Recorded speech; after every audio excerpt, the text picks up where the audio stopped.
ಸ್ನೇಹಿತರೆ ನಮಸ್ಕಾರ. ಇವತ್ತು ನಾವು ಒಂದು ವಿಚಾರದ ಬಗ್ಗೆ ಮಾತಾಡೋಣ. ತಪ್ಪುಗಳ ಬಗ್ಗೆ ಹೆದರಿಕೆ ಬೇಡ.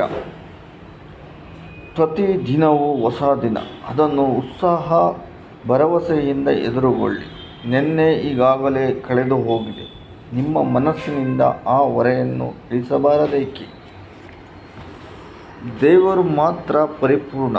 ಮನುಷ್ಯ ಎಷ್ಟೇ ಬುದ್ಧಿವಂತನಾಗಿದ್ದರೂ ತಪ್ಪು ಮಾಡುತ್ತಾನೆ.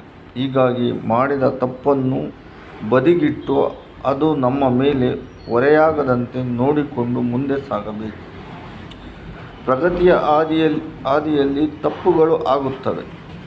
ಜಾರ್ಜ್ ಬರ್ನಾರ್ಡ್ ಶಾ ಒಮ್ಮೆ ಹೇಳಿದ್ದರು, ಮನುಷ್ಯರು ಮುಗ್ಗರಿ ಸುತ್ತಲೇ ಮಂಜುಗಡ್ಡೆ ಮೇಲೆ ಜಾರಿಡಲು ಕಲಿಯುತ್ತಾರೆ. ತಪ್ಪು ಮಾಡುತ್ತಾ ಮೂರ್ಖನಂತೆ ವರ್ತಿಸುತ್ತಲೇ ಮುಂದೆ ಚಲಿಸುತ್ತಾರೆ.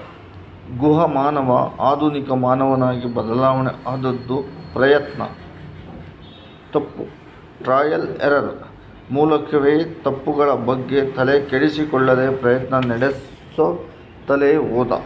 ಕೆಲವರಿಂದಲೇ ಜಗತ್ತಿನ ದೆಸೆ ಬದಲಾಯಿಸಿದ ಆವಿಷ್ಕಾರ ನಡೆದವು.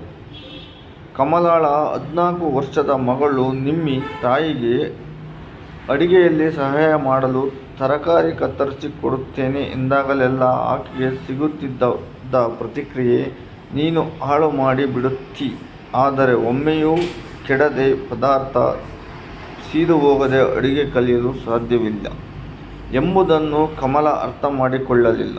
ಮಕ್ಕಳು ತಪ್ಪು ಮಾಡಿದಾಗ ತಂದೆ ತಾಯಿ ಅದನ್ನು ಕ್ಷಮಿಸಬೇಕು. ಟೀಕೆಯಿಂದ ಬೈಗುಳದಿಂದ ಕಲಿಕೆ ಸಾಧ್ಯವಿಲ್ಲ ಎಂಬುದು ಪೋಷಕರಿಗೆ ಅರ್ಥವಾಗಬೇಕು.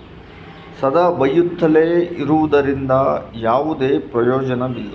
ಇದರಿಂದ ಮಕ್ಕಳು ಆತ್ಮವಿಶ್ವಾಸ ಕುಂದಿ ಅವರು ನಿಷ್ಕ್ರಿಯರಾಗಿಬಿಡುತ್ತಾರೆ.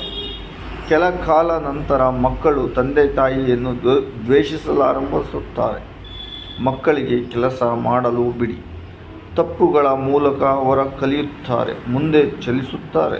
ತಪ್ಪಿನ ಭೀತಿಯಿಂದ ಅವರಿಗೆ ಕೆಲಸವನ್ನೇ ಮಾಡಲು ಬಿಡದಿದ್ದರೆ ಅವರ ಬೆಳವಣಿಗೆ ಕುಂಠಿತವಾಗುತ್ತದೆ. ನಿರ್ದಿಷ್ಟ ವೃತ್ತಿಯೊಂದರಲ್ಲಿ ಈಗಾಗಲೇ ಉತ್ತಮ ಕೆಲಸಗಾರರು ಇದ್ದಾರೆ ಎಂದು ಕೆಲವರು ಕೆಲಸವೊಂದನ್ನು ಒಪ್ಪಿಕೊಳ್ಳಲು ಹಿಂಜರಿಯುತ್ತಾರೆಯೇ? ಇಂಥ ಉತ್ತಮ ವೃತ್ತಿ ನಿರತರಿಂದ ತಮಗೆ ವೈಫಲ್ಯ ಕಟ್ಟಿಟ್ಟ ಬುತ್ತಿ ಎಂಬುದು ಅವರ ಅಭಿಪ್ರಾಯ ಆಗಿರುತ್ತದೆ. ಇಂಥ ಉತ್ತಮ ಕೆಲಸಗಾರರು ಒಂದೇ ರಾತ್ರಿಯಲ್ಲಿ ಸಂಭವಿಸಿರುವುದಿಲ್ಲ ಎಂಬುದನ್ನು ಅವರು ಮರೆಯುತ್ತಾರೆ. ಅವರು ಕೂಡ ತಪ್ಪು ಒಪ್ಪು ತಿದ್ದಿಕೊಳ್ಳುವಿಕೆ ಮೂಲಕ ಇಂದಿನ ಸ್ಥಿತಿ ತಲುಪಿರುತ್ತಾರೆ. ಇಂಥವರು ತಮ್ಮನ್ನು ತುಳಿಯುತ್ತಾರೆ, ಹೀಯಾಳಿಸುತ್ತಾರೆ ಎಂದು ಕಿರಿಯರು ಭಾವಿಸಬಾರದು. ವಾಸ್ತವವೆಂದರೆ ಸಮಚಿತ್ತದ ವ್ಯಕ್ತಿಗಳು ತಪ್ಪು ಮಾಡಿದ ಕಿರಿಯರನ್ನು ಹೀಯಾಳಿಸುವುದಿಲ್ಲ, ಬದಲಿಗೆ ತಿದ್ದುತ್ತಾರೆ. ಅಪರಿಪೂರ್ಣರು, ಅರೆಜ್ಞಾನಿಗಳು ಮಾತ್ರ ಬೇರೆಯವರನ್ನು ಕೀಳಾಗಿ ಕಾಣುತ್ತಾರೆ. ನೀವು ಯೋಜನೆಯೊಂದನ್ನು ಜಾರಿಗೊಳಿಸುವ ಮುನ್ನ ಸ್ನೇಹಿತರೊಡನೆ ಚರ್ಚಿಸಲು ಹಿಂಜರಿಯಬೇಡಿ.